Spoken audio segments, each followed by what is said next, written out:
Nëse mirët anamneza si shablon, kur dikush bën pyetje ty në anamnezë mund është me shtu edhe njohuri tjera të ati pacienti.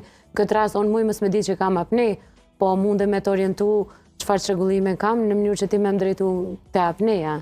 Pikërisht, do të thënë, pacientin ndihmon shumë informacione. Nëse informacionet janë të mira, ty një farfor me gjysmën e diagnozës ta jep pacienti. Dyshimi, kur vendoset dyshimi, verifikimi ati dyshimit është më i lehtë.